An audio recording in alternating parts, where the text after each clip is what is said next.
صحيت الصبح فطرنا وطلعت من الفريزر وراك، قلت تفك، على ما تفك بقى اشوف هعملها جنبها ملوخيه ورز بالشعريه ولا اعمل جنبها مكرونه بالصلصه.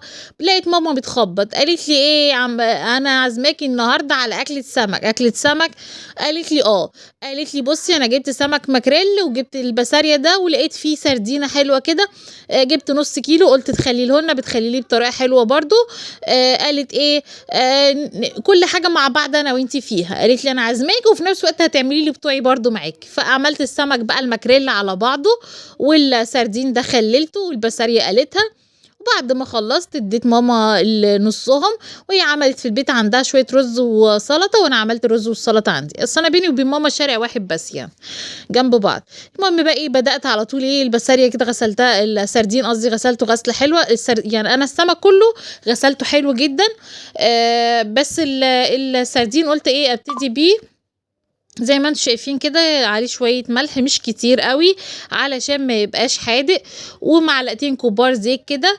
طبعا زي ما انتم شفتوا كده السردين بعد ما بغسله غسلة كويسة لازم انشفه الاول، ما يبقاش مبلول علشان ما يعفنش مننا، عشان يطلع نتيجة كويسة ونضيف وما يبقاش فيه قلق منه تماما. فلازم تنشفيه كده. وبعد كده بقى ايه، برطمان ازاز يفضل، احسن حاجه احسن من اي علبه ولا اي حاجه البرطمان الازاز، لما انه بيبقى محكم ومش بيدخل هواء. وزياده تاكيد برضو في كيس كده زي ما انتم شايفين.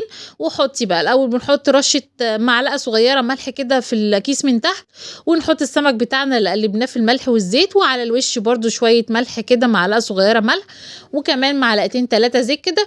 واقفلي بقى كويس قوي. هنقفل عليهم البرطمان كمان زي ما انتم شايفين كده، بحاول اطلع الهواء خالص من الكيس ما يبقاش منفوخ. واجي بقى ايه الغطا نفسه بتاع البرطمان برضو بحط فيه كيس عشان ابقى ضامنه انه ما يدخلش هواء ابدا يعني. واقفل بقى جوه كام شنطه كده، شنط طبعا انا كست مصريه اصيله ما برميش الشنط لما تكون الشنطه نظيفه ومكانها حاجات نظيفه، مش حاجه، مش يعني مش طيور والكلام ده.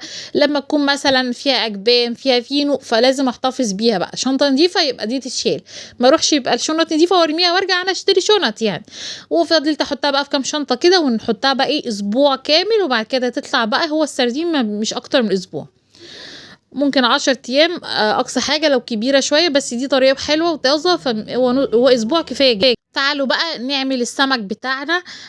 بصلايه كده على شويه بقدونس وفلفل، زي ما انتم شايفين كده بارد وحار. ميكس يعني اللي عايزين بقى حطوه. طماطم متقطعه صغير، دي السلطه اللي هتتحط على السمك الماكريل السنجاري. وعندي فص توم كده هبشره بقى. المبشره دي ما استغناش عنها بصراحه، المبشره دي بحبها جدا بستخدمها كتير قوي يعني، في حاجات معينه كده استخدامي ليها كتير يعني. زي المصفى دي بتبقى اداه كده في المطبخ بسيطه، وكانت رخيصه شاريها بس بتبقى مفيده جدا، بس نينجا زي ما بيقولوا يعني. ببشر بيها بقى ايه جزر توم، كل اللي يخطر على بالكم. حلوه جدا في الجزر برضو، شايفين كده بسرعه سريعه اكتر من المبشره الكبيره. وبس بقى ايه، تعالوا بقى نجهز السمك بتاعنا. السمك بتاع الماكريل طبعا انا غسلته غسله حلوه كده. وهجيب بقى صاج او صينيه. الصينيه دي ما يعني هي لونها كده يا جماعه، هي مغسوله كويس بس هي لونها بيغير كل ما تدخل الفرن، لونها يغير بس يعني هي طبيعي النوعيه دي بتاعتها كده. بعد كده بقى ايه رصيت السمك بتاعي كده زي ما انتم شايفين. يعني الصينيه دي مش ألمونيا. نفضل بقى نحطه كده مفتوح زي ما انتم شايفين كده. يعني انا ما حطيتش حاجه، مش هحط حاجه، هدخله الفرن من غير ما احط لسه الخضار يعني. الاول دي اول مرحله بننزله بقى تحت ايه الشوايه. بس الاول كده معلقتين 3 زيت كده. مش عايزين تحطوا خالص ما تحطوش، الماكريل اصلا بيبقى دسم وبيطلع كميه زيوت محترمه. بس انا بحب احط عشان ياخد لون حلو يعني. بس ممكن تحطوه من غير اي زيت، بس يعني ايه انا كأي بحب احط عليه زيت. وبعد كده بقى هو في الفرن بياخد لون. نجيب السردين بتاعنا كده، انا متبلاه طبعا بتوم وفلفل، فلفل اخضر يعني، بتوم وفلفل اخضر، وكمان شويه بقدونس صغيرين قوي كده، وملح وكمون وليمون، وسنه شطه بسيطه. وكمان معلقه خل. اللي بقى انا عندي دقيق احب احطه على كيس عشان اروح لما كيس ورميه على بعض، ما اقعدش بقى بهدل مواعين وبهدل الدنيا.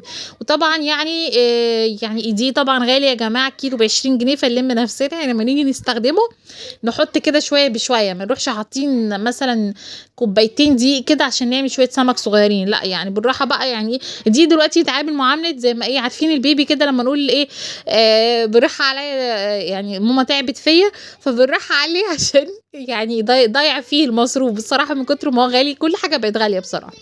يا ربنا يعني يلطف بينا والعالم كله عامه، مش بس مصر، يعني العالم كله مش عارفه الدنيا يعني ايه اللي حصل فيها، كله بيشتكي ان الاسعار اوفر يعني، ربنا يرحمنا برحمته. بعد كده باقي زي ما انتم شفتوا كده ضربتها في الكيس كده كويس، انفضه من الدقيق كويس. وعلى الطاسه بتاعتي بقى، الطاسه دي بقى ده زيت مكان تحمير بطاطس في الاساس، يعني حمرت فيه مره بطاطس وهعمل فيه بسالية. الطبيعي بعد ما بعمل سمك ده بيبقى يعني المسوى الاخير للزيت وبعد كده يترمي. بس البسالية دي نظيفه، ما بتسيبش زفاره اصلا في الزيت، يعني عامله زي الجمبري كده، ما فيهاش ريحه زفاره خالص، جميله بصراحه مقرمشه. شايفين لونها دهبي عشان حطينا على الدين. نسيت اقول لكم ان انا حطيت نص معلقه صغيره كركم، بيدي لون حلو قوي قوي للسمك في القليه. المهم ان الزيت ده يدخل مرحله تانية، بس انا ما صورتش الرز للاسف. كان الموبايل فصل شحن، فلا صورت الرز ولا صورت بقى الشكل النهائي للتقديم بتاع الاكل. بس ما علينا.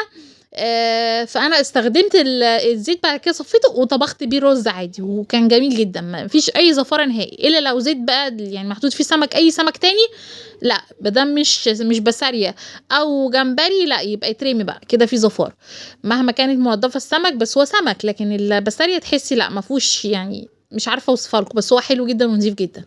بعد ما طلع بقى عندي السمك واخد لون كده تحت الشوايه، خد لون حلو كده، عصرت عليه ليمون ورشه ملح بقى ورشه كمون ورشه شطه زي ما انتم شفتوا كده. ودلوقتي بقى احط الخضار بتاعي اللي انا حطيت عليه ملح وكمون تاني، واقلبه تقليبه حلوه كده، واحط بقى على السمك بتاعي. انا بحب السلطه بتاعت السمك دي اكتر من السلطه الفريش اللي انا بعملها جنب السمك.